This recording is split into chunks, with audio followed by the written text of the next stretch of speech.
There's statistics that prove that the average American household brings home 1,500 bags or more of single-use plastic bags, and the country of America as a whole uses approximately 100 billion bags a year. These bags, however, they're only used for about 12 minutes and then they're discarded to be thrown into landfills and ultimately just become a nuisance in our society. Throughout the world, there are countless amounts of bags that are littering our water sources, our oceans, as well as the landscape. And because of this lasting impact on the environment, I propose that we eliminate the use of single-use bags across the world, not only here in the US, but globally. So moving on, plastic bags have been a growing problem in the last decade, and they've been continuing to grow rapidly, leading to detrimental impacts on not only us as humans, but our food sources, and ultimately wasting other resources as well.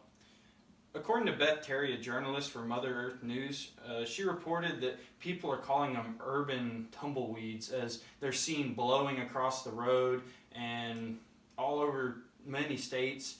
As people, they think they're disposing them, but because of their lightweight characteristics and the aerodynamics, I mean, it's a kind of a bowl that catches the wind, so just because you put it in a trash can doesn't mean that the wind can't pick it out of there if there's not a lid on it per se.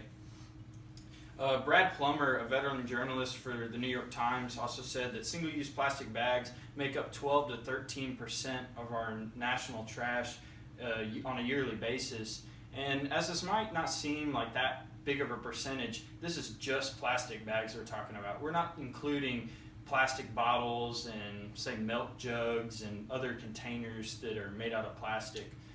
So that's a substantial amount of percentage just for a single item. This real problem is not only for you, but it also impacts the wildlife, as I said earlier. They're at risk of destroying their internal organs as they're swallowing these bags that are floating around in the water, and other wildlife, say on land, they can come up and just eat these bags. According to the National Oceanographic and Atmospheric Administration, these bags entangle millions of fish and birds on a yearly basis, and not all of them birds survive. Most of them, a good chunk, about 100,000 of them, die as rescue organizations aren't able to rescue them as they're out in the middle of the ocean and no one's there to see until they float up on shore dead, caught in a plastic bag. The Center for Biological Diversity says that 1 in 3 leatherback sea turtles have bags in their stomachs as they're swallowing them as they swim around the ocean. And also, these plastic bags, as well as other plastic resources, go in. Once they get into the ocean through our rivers and streams, they're starting to form these islands out in the Pacific Ocean, and it's just trash, mounds and mounds of trash floating around. And so it's obvious to see how these could impact our wildlife, as they don't know the difference between plastic and their food. These bags are disposed whenever, like, let's say people, they go in, they put them in a trash bag or trash container, and they think once it's there, it's disposed of properly. But however, they don't think about the next step as they're sent to landfills, and now these bags, they take over 500 years to dispose of and to biodegrade, but yet they're not completely degradable because they're made out of oil.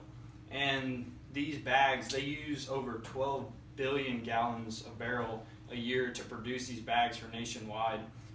The Center for Biological Diversity also found that the oil in 14 bags is enough to make 1 gallon of gas. So think about the gas that we use in all of our vehicles, and then think about all the bags.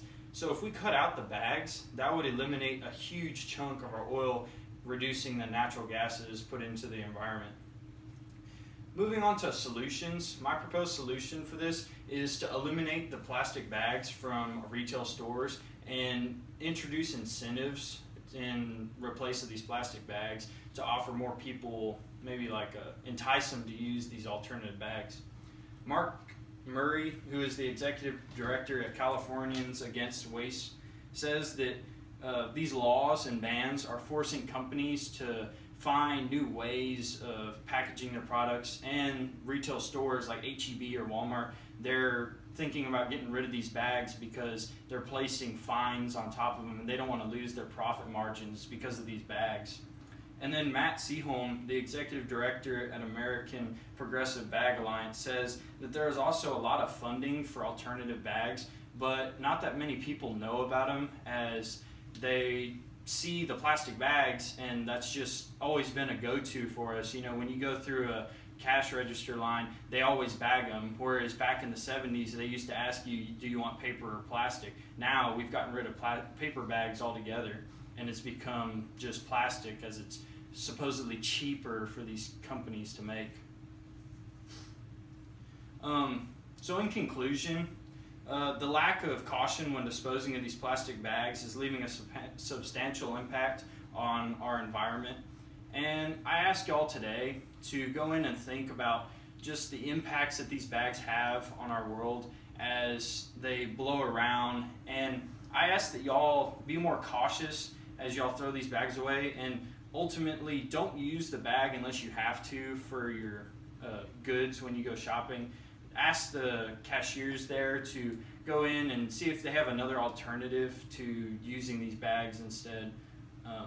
So they also have reusable bags, and just ask about the funding. I mean, it's there. You just need to kind of put the initiative out there first.